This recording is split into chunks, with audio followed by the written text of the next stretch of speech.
están? Dios les bendiga. Estaba pensando que lamentablemente muchas personas, a menudo presas de la desesperación o de la angustia a causa de distintos tipos de problemas. Pueden ser enfermedades, pueden ser problemas familiares, problemas afectivos, toman la nefasta decisión de recurrir a personas que le ofrecen el conocimiento y el poder para enfrentar y solucionar sus dramas personales y familiares. Es lo que le prometen. Obviamente a cambio encima de grandes sumas de dinero. Lo que termina siendo una decisión doblemente errónea, porque en primer lugar no le soluciona su problema, y lo que es más grave, la persona que ha recurrido en busca de esa ayuda queda tristemente en una relación de esclavitud y opresión espiritual con Satanás mismo. Como pastor debo confesar que charlando con personas que han venido a Cristo, es altísimo, altísimo el porcentaje de quienes previamente, en algún momento de su vida, recurrieron a un curandero, o a un adivino, o a alguien que le tire las cartas, o a un astrólogo. No obstante, ello no nos debe llevar a pensar de que es un problema de estos tiempos posmodernos lo que le estoy hablando. Cuando uno va a la palabra de Dios, encuentra que ya desde tiempos antiguos la Biblia da un testimonio elocuente de que el hombre ha tratado de echar mano a todo tipo de suerte de sanadores, adivinos y falsos profetas, sea para obtener conocimiento y poder.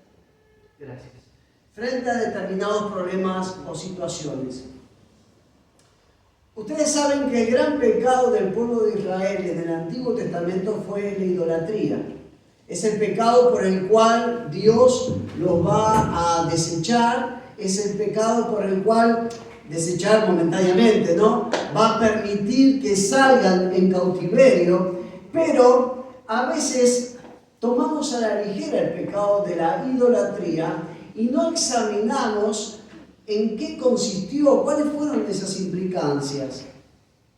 Si ustedes me acompañan ahí en el libro de Deuteronomio, capítulo 32, vamos a ver un poquito la otra cara de la idolatría, que no era simplemente acercarse a una deidad que no era Dios para ver cómo poder adorarlo. Fíjense lo que dice la palabra de Dios, Deuteronomio 32, versículos 16 y 17. Con dioses ajenos despertó sus celos, con sus repugnantes hechos provocó su ira.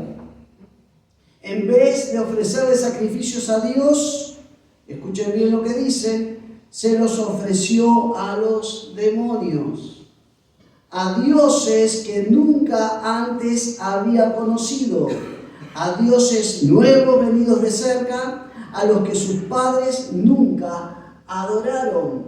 Si ustedes prestan atención, acá el autor juega con un sinónimo entre Dios falso o Dios con minúscula y demonio, como si fueran equivalentes.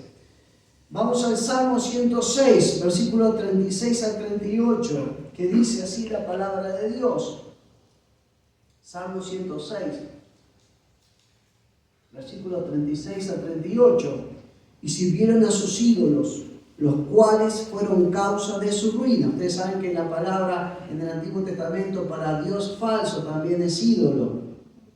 Pero luego sigue diciendo, versículo 37, sacrificaron sus hijos y sus hijas a los demonios y derramaron la sangre inocente, la sangre de sus hijos y de sus hijas, a quienes ofrecieron en sacrificio. Fíjense que recién decía a los demonios y ahora lo reemplaza ídolos de Canaán, y la tierra fue contaminada con sangre.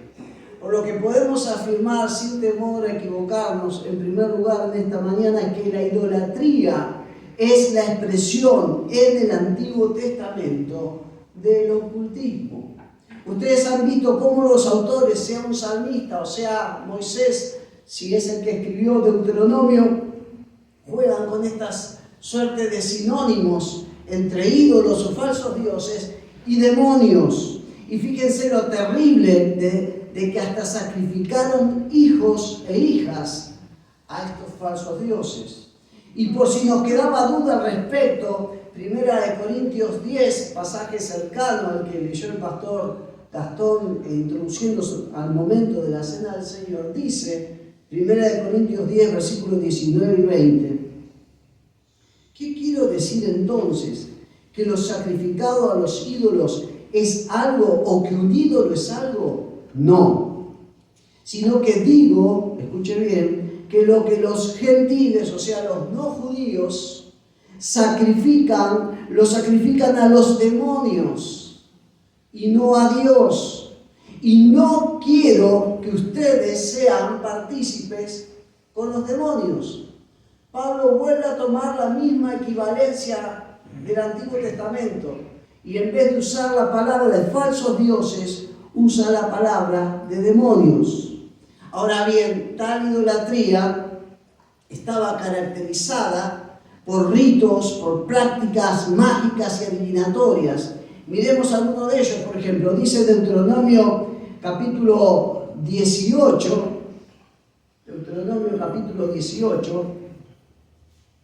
los versículos 9 al 11, así: cuando entres a la tierra que Jehová tu Dios te da, no aprenderás a hacer según las abominaciones de aquellas naciones. Pero escuchen, no sea hallado en ti quien haga pasar a su hijo o a su hija por el fuego, ni quien practique adivinación, ni agorero, ni sortílego, ni hechicero, ni encantador, ni adivino, ni mago, ni quien consulte a los muertos, porque es abominación para Jehová. Dejamos por un momento esto de pasar a su hijo por el fuego, pero fíjense que dice, ni quien practique adivinación, en el versículo 10, ni agorero, ni sortílego, ni hechicero, Algunos autores ven a la adivinación pagana como el intento pagano y no divino del don de profecía. Ellos trataban de demostrar que eran capaces de conocer conocimientos alejados en el tiempo o en el espacio. El agorero, por ejemplo, era quien presagiaba desgracias o buena suerte por medio de señales, como el canto o el vuelo de las aves o fenómenos meteorológicos. El sortílego era quien adivinaba por medio de suertes supersticiosas. Una versión muy actual es: no pase debajo de una escalera, que vas a tener mala suerte. Eso lo hacía un sortílego en la antigüedad. Adivinaba, según él decía, lo que nos iba a pasar de acuerdo a lo que uno hacía. El versículo 11 habla de mago. La Biblia de las Américas, que junto con Reina Valera 60, ustedes saben que son de las más literales en su traducción, en vez de mago usa directamente espiritista. Y 1 Samuel 28:3 usa este mismo término que aparece en Deuteronomio 18:11, cuando ustedes recordarán que Saúl quiso exterminar a todos los adivinos. Dice, 1 Samuel 28:3, y Saúl había arrojado de la tierra a los encantadores y adivinos. Toda esta suerte de intentos de predecir el futuro a través de supuestos funcionarios religiosos por medios mágicos era todo parte de este combo, gran y terrible combo en el que cayó el pueblo de Israel por contagio, por estar rodeado de estos pueblos paganos.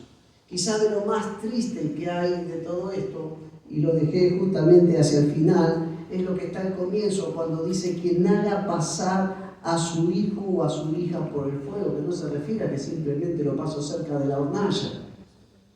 Era sacrificar a los hijos, a los dioses, para tratar de obtener de ellos algo a cambio. Segunda de Reyes 17 dice, sacrificaron en el fuego a sus hijos e hijas. Un ejemplo de esto, un ejemplo concreto, ustedes lo tienen en Segunda de Reyes 3, 26 y 27, obviamente hecho por alguien que era pagano, ¿sí? El rey de Moab. Dice que cuando era vencido en la batalla, tomó consigo 700 hombres que manejaban espada para atacar al rey de Edom, mas no pudieron. Entonces, ¿cuál fue el último recurso? Versículo 27. Arrebató a su primogénito que había de reinar en su lugar y lo ofreció en holocausto sobre el muro. Esto era la idolatría en la antigüedad, en el Antiguo Testamento, y esto no es nada inventado. No hace muchos años la revista científica, traducida al español con el título Antigüedad, reconoció que, por ejemplo, la historia de sacrificios de niños cartagineses, ustedes saben que Cartago era una colonia fenicia en el norte de África que lidió mucho contra Roma en los primeros tiempos de Roma, cuando Roma estaba empezando a surgir. Se han encontrado cementerios en excavaciones arqueológicas donde encontraron infinidad de niños en esos cementerios, en urnas. Niños que no solamente encontraron sus restos quemados, sino que en las urnas había inscripciones dedicadas por los padres a los dioses, finalizando con ruegos para ser beneficiados por ellos. Esto no es invento. Es terrible lo que el hombre, alejado de Dios, puede llegar a cometer en su desesperación, en su temor, en su desánimo. ¿Qué significaba todo esto, lo que acabamos de decir? Que la Biblia nos muestra que la idolatría tan condenada por Dios en el Antiguo Testamento y caracterizada por prácticas mágicas y adivinatorias es la expresión en el Antiguo Testamento del ocultismo. Ahora, si afirmamos que la idolatría que observamos de parte del pueblo de Dios en el Antiguo Testamento era una manera de ocultismo, es importante ver qué consecuencia trajo esa idolatría al pueblo de Dios. Porque la realidad es que esa misma idolatría va a producir el mismo efecto o consecuencia nefasta que tuvo en el pasado, hoy en día, en la vida de aquellos que no se arrepienten de ello. Por eso, en segundo lugar, quiero mostrarles que la consecuencia de la idolatría de ayer y el ocultismo de hoy es la esclavitud destructiva. Y es la frase completa. Es esclavitud y es una esclavitud destructiva. Acompáñenme por un momento, Segunda de Reyes, capítulo 17, últimos momentos del reino de Israel. El autor está tratando de explicar lo inexplicable, cómo cayó el otrora fuerte reino de Israel. Y dice el versículo 5 al 7 de Segunda de Reyes 17. Luego el rey de Asiria invadió todo el país y sitió a Samaria y estuvo sobre ella 3 años. En el año 9 de Oseas, el rey de Asiria tomó Samaria y llevó a Israel cautivo a Asiria. Me salteo al versículo 7. Esto sucedió, ¿por qué? Porque los hijos de Israel pecaron contra Jehová su Dios, que los sacó de la tierra de Egipto, debajo la mano del faraón, rey de Egipto. ¿Por qué? Adoraron a dioses ajenos y anduvieron los estatutos de las naciones. Versículo 9. Los hijos de Israel hicieron secretamente cosas secretamente impropias contra Jehová. Entre ellas edificaron lugares altos en todas las ciudades. Y sigue describiendo, versículo 10, la idolatría en toda su plenitud. ¿Y cuál es la palabra de fondo que puede sintetizar lo que dice este triste capítulo de la historia de Israel. Y el significado es la palabra cautividad. La idolatría trajo cautividad al pueblo de Dios.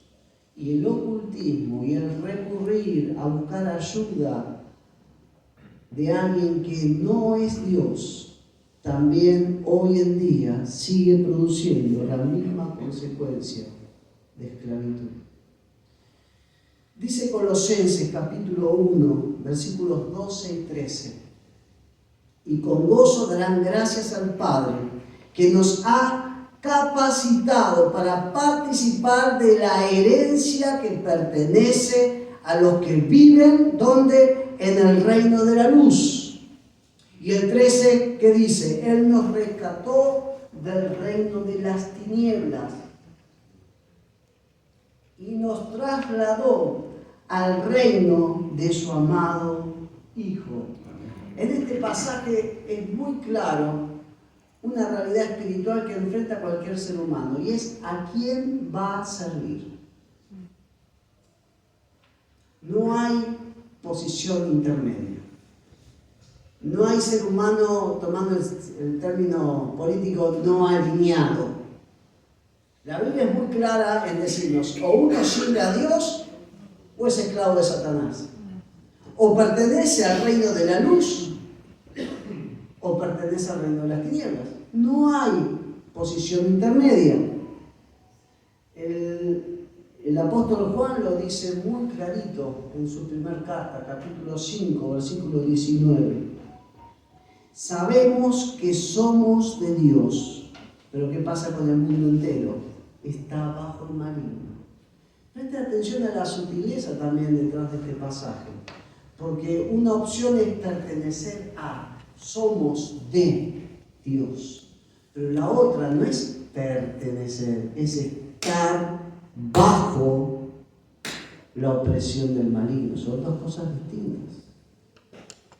Uno está en el Señor o uno está bajo la opresión del enemigo, bajo la esclavitud, que repito, es la consecuencia de la idolatría ayer y del ocultismo hoy.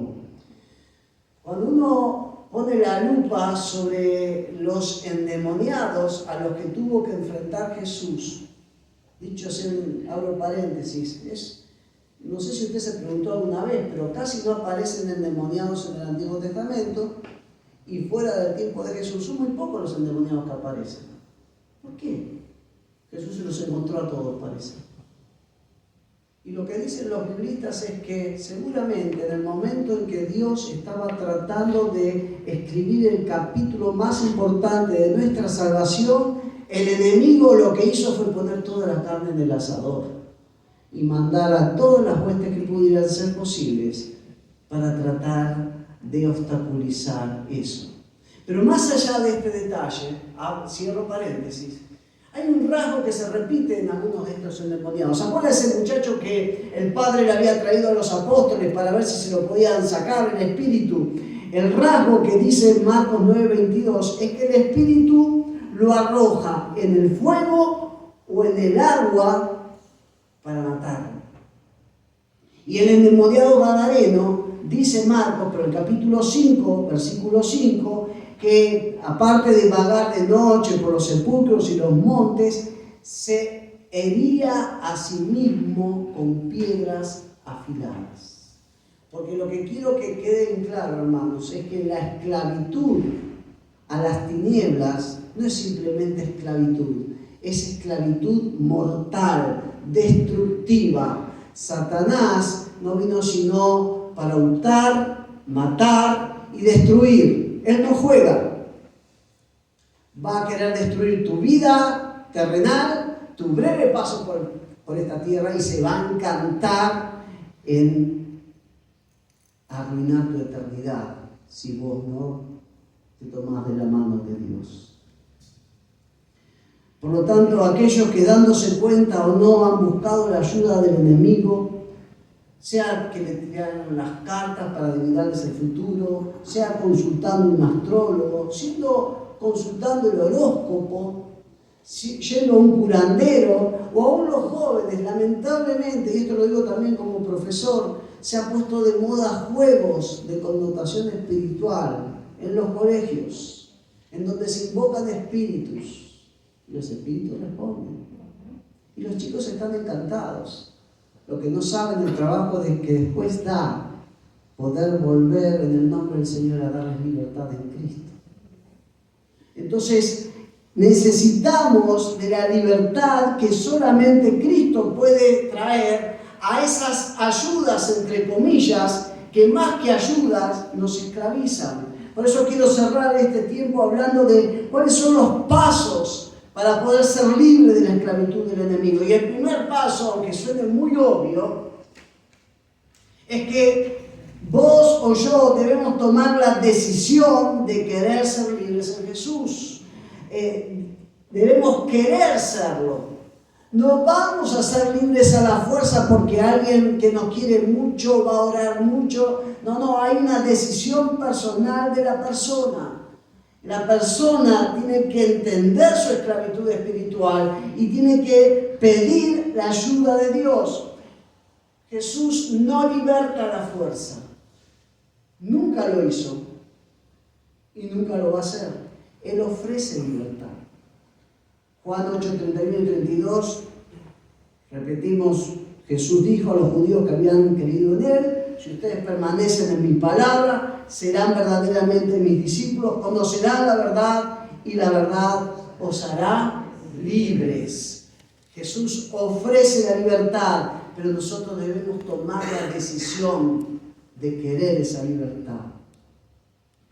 Ahora, el segundo paso parece muy sencillo, pero es tan importante como el primero, y es creer que por medio de Jesús podemos ser libres.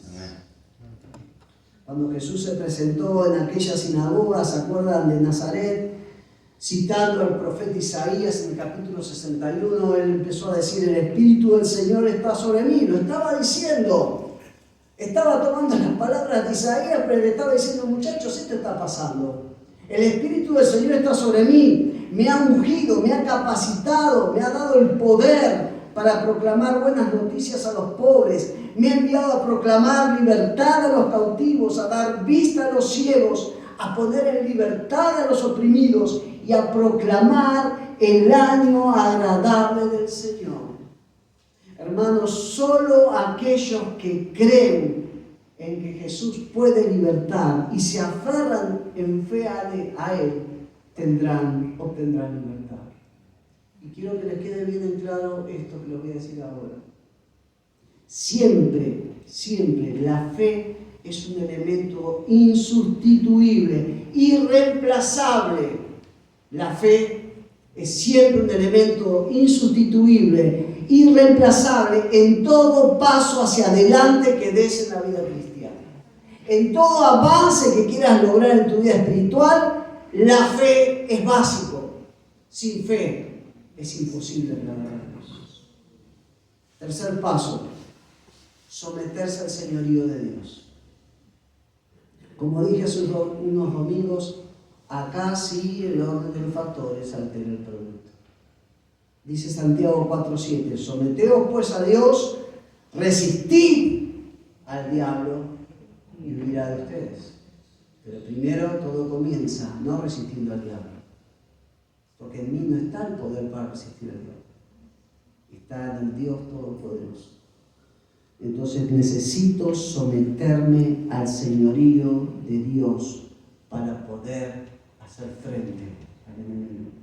Y en relación con esto último, el cuarto y último paso es confesar y renunciar a toda actividad o compromiso mediante el cual uno haya buscado la ayuda del enemigo. Repito, confesar y renunciar si hemos buscado de alguna manera ayuda del enemigo. Dice Hechos, capítulo 19. Ustedes saben que si había una ciudad muy particular en el mundo antiguo, especialmente en el Asia Menor, era Éfeso. Era la ciudad de los judíos. No es casualidad, hermanos, que la armadura espiritual está en Efesios 6. No es casualidad. La guerra espiritual que se percibía en Éfeso, en pocos lugares se percibía como ahí. Había ritos mágicos. Las cartas efesias son ritos mágicos que aún se conocen hoy en día de esta misma ciudad. Y en la conversión de creyentes en esa ciudad pasaba algo muy particular. Dice Hechos 19, 18 y 19, y muchos de los que habían creído venían confesando y dando cuenta de sus hechos. Asimismo, muchos de los que habían practicado la magia trajeron los libros y los quemaron delante de todos, y hecha la cuenta de su precio, hallaron que era 50.000 piezas de plata. Confesar y renunciar. Y en este pasaje yo creo que la renuncia está muy evidente con la decisión aún de quemar esos libros. Hermanos, si uno ha recurrido a donde no tenía que recurrir, uno tiene que reconocerlo, confesarlo y buscar de Dios la libertad de ello. Soy de los que creen que nuestra renuncia a cosas en las que no debemos habernos metido, aunque sea un juego, tiene que ser en voz alta. ¿Saben por qué? Porque el único ser omnisciente es Dios. Fuera de Dios nadie es omnisciente. Y usted me dice, bueno, pero Satanás, ¿cómo me conoce? Te conoce por la manera de actuar. Te conoce por lo que vos decís. Él te observa y sabe por dónde atacarte. El único que conoce el corazón y la mente es Dios. Por eso estas renuncias yo creo que tienen que ser en voz alta, para apartarse de esto. Hay una imagen muy bonita que ustedes van a ver ahora, que es de un bonsái. Esto es un arte milenario. Hay gente que le encanta el bonsái. A mí me da una bronca bárbara.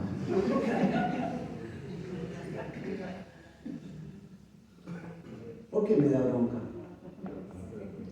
Y justo, ¿saben por qué? Digo, voy a hacer esto. Ayer venía a mi casa y salía de un departamento con un bonsái. Dije, no, esto ya, señor, tengo que hablar de esto. El bonsái es un arte milenario que se le va cortando a un árbol que tendría que tener muchos metros de altura y muchos metros de diámetro. Se le va cortando partes vitales de su crecimiento. Y no solamente eso, sino que hasta se lo pone en lugares, en macetas, para que no se puedan expandir esas raíces y el árbol tampoco crezca. Y no solamente eso, sino que hasta se lo alambra para darle formas curvas y raras a esos troncos que teóricamente tenían que ser troncos rectos y altos. Me da bronca porque esa técnica del bonsái me hace pensar en una táctica milenaria y más antigua y satánica, por medio de la cual el enemigo trata de hacer de personas que tendrían que ser como grandes árboles, miniaturas cómicas. Lo que apuntaba a ser algo impactante termina siendo una miniatura. Y saben que la vida de muchos seres humanos que apuntaban a ser grandes hombres o mujeres de Dios terminan disminuidos, reducidos a su más mínima expresión, porque el enemigo los engañó, los limitó y nunca pudieron cumplir los propósitos de Dios para su vida. Y quiero hablarles del bonsái, porque quiero cerrar con este otro pasaje y esta otra imagen. Dice la parte final, la promesa de Dios a sus hijos, Isaías 61:3. Los llamarán robles victoriosos, plantados por el Señor para mostrar su gloria. Robles victoriosos para mostrar, plantados por el Señor para mostrar su gloria. ¿Pero qué estoy leyendo yo? Les estoy leyendo la parte final de Isaías 61:3. Prestemos atención entonces a lo que dicen los dos versículos anteriores.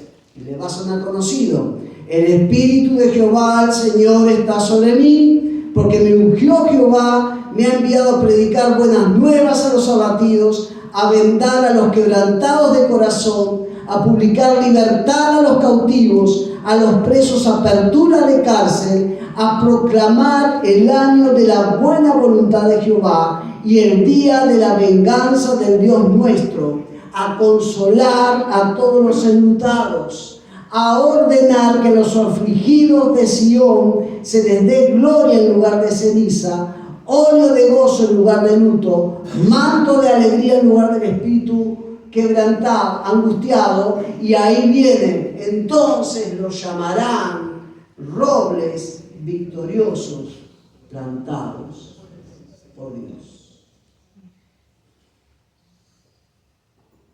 Bonsai, algo tierno, algo casi gracioso, pero cuando uno piensa en el árbol que pudo haber sido ese bonsai, da pena.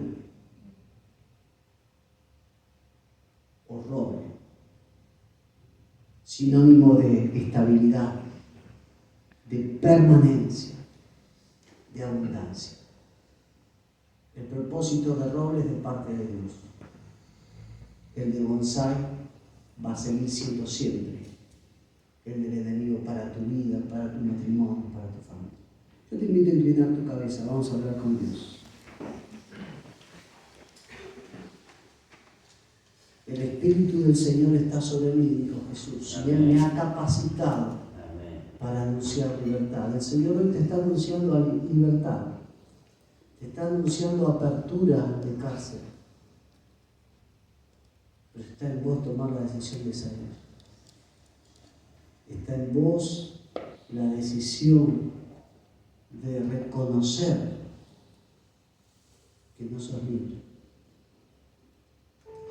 Señor, en el nombre de Jesús, venimos ante ti para darte gracias por la vida que nos has regalado en Cristo.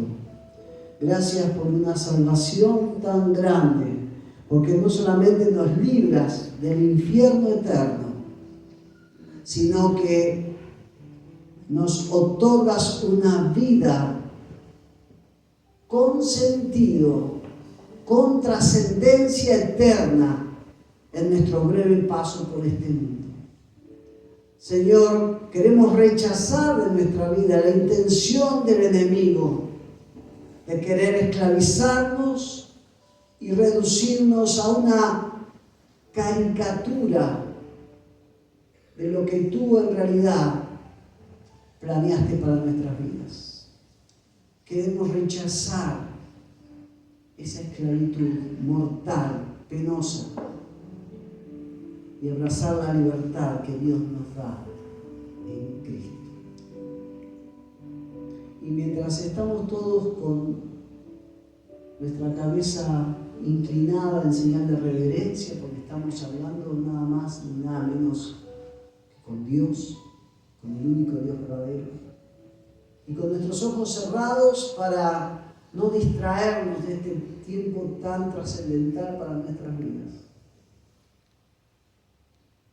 Yo quiero animarte a que si nunca invitaste a Jesucristo a entrar a tu vida y por eso no podés disfrutar del poder que te trae Él para liberarte, yo te invito a que vos lo invites a entrar hoy mismo a tu vida y que Él te traiga libertad. Si querés hacerlo, déjame guiarte. Lo voy a hacer con una sencilla oración. Solamente dos partes va a tener esta oración. En la primera, vos vas a confesar que Jesús es Dios. Y en la segunda, vos vas a confesar que lo necesitas por tus pecados. Si querés invitar a Jesús a entrar en tu vida, yo te animo a repetir conmigo esta palabra. Señor Dios,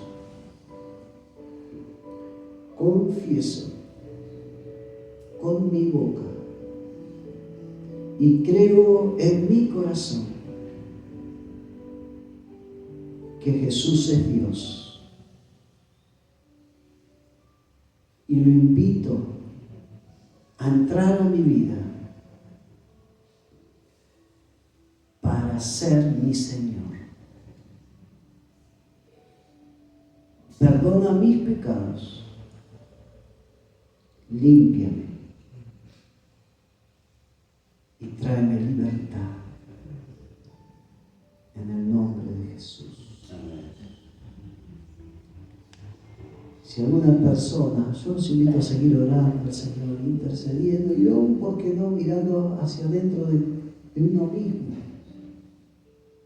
para saber si estamos disfrutando de la libertad que Cristo puede traer. Pero si hay una persona, mientras se está orando, intercediendo, que ha tomado esta decisión por primera vez, que ha hecho esta oración de todo corazón, queremos orar por tu vida, queremos bendecirte en la decisión que has tomado, porque has comenzado una nueva y gloriosa etapa en tu vida. Si lo has hecho por primera vez, me gustaría que lo puedas manifestar levantando tu mano. ¿Dónde estás? Si solamente lo hiciste por primera vez.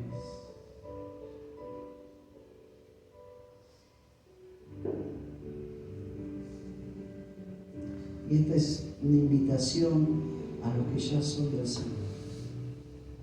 Si hay situaciones, temores, cosas que nos están costando vencer, relaciones que debemos superar y que necesitamos del poder de Dios para traernos libertad sobre ello, me gustaría orar por aquellos que, poniéndose de pie, reconocen que necesitan esa libertad de parte de Cristo.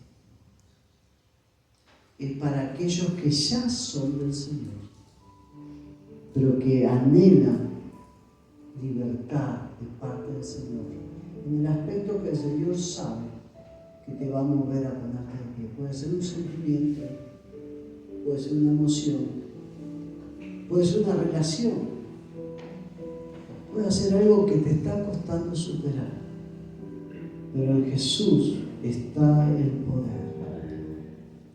Padre, en el nombre de Jesús, este grupo de hijos e hijas tuyos se ponen de pie delante de ti, solo delante de ti, porque en ti ellos han entendido y han aceptado por fe que está la salida, está el poder para obtener libertad.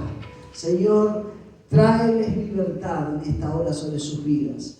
Corta ligaduras que el enemigo ha tendido en sus corazones o en sus mentes. Pueden ser temores, pueden ser rencores, puede ser lo que tú sabes, Señor, que es. Padre Celestial, rompe ahora ataduras de impiedad en cada una de sus vidas y tráeles libertad en Cristo. Tráeles el gozo de tu salvación y que tu espíritu noble los sustente. Lo pido en el poderoso nombre de Jesús. Amén. Amén. Los invito a ponerse todos de pie para terminar juntos este culto.